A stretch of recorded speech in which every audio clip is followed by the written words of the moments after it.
Well, well, he said. He came in a genial, noisy manner, closed the door with vigour, and peered at the form of Brinsley. Brinsley took his hands from his pockets, and smiled without reason in the twilight. "Good evening to you, gentlemen," said my uncle. "Good evening," said Brinsley.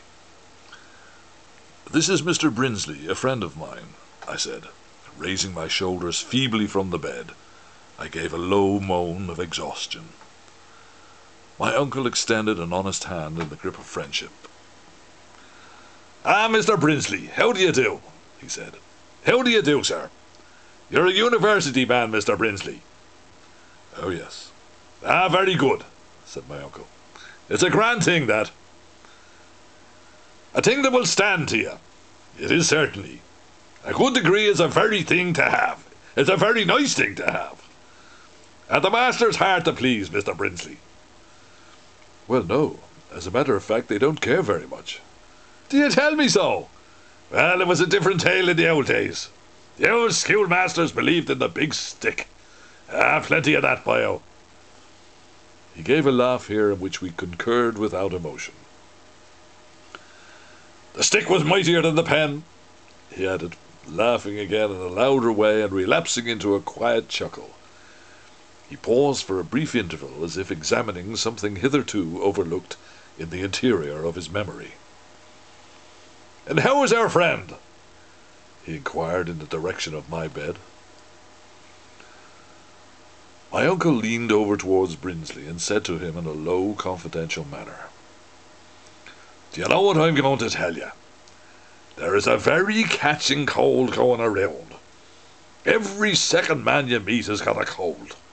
God preserve us, there'll be plenty of flu before the winter's out. Make no mistake about that. You need to keep yourself well wrapped up." "As a matter of fact," said Brinsley in a crafty way, "I've only just recovered from a cold myself." "You need to keep yourself well wrapped up," rejoined my uncle. "You would."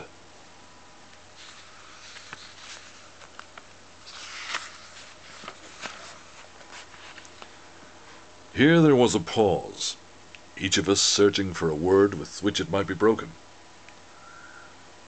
"Tell me this, Mr. Brinsley," said my uncle. "Are you going to be a doctor?" "I am not," said Brinsley. "Or a schoolmaster?" Here I interposed a shaft from my bed. "He hopes to get a job from the Christian Brothers," I said, "when he gets his B.A. "Ah, that would be a great thing," said my uncle. "The brothers, of course, are very particular about the boys they take. You must have a good record, a clean sheet." "Well, I have that," said Brinsley. "Of course you have," said my uncle.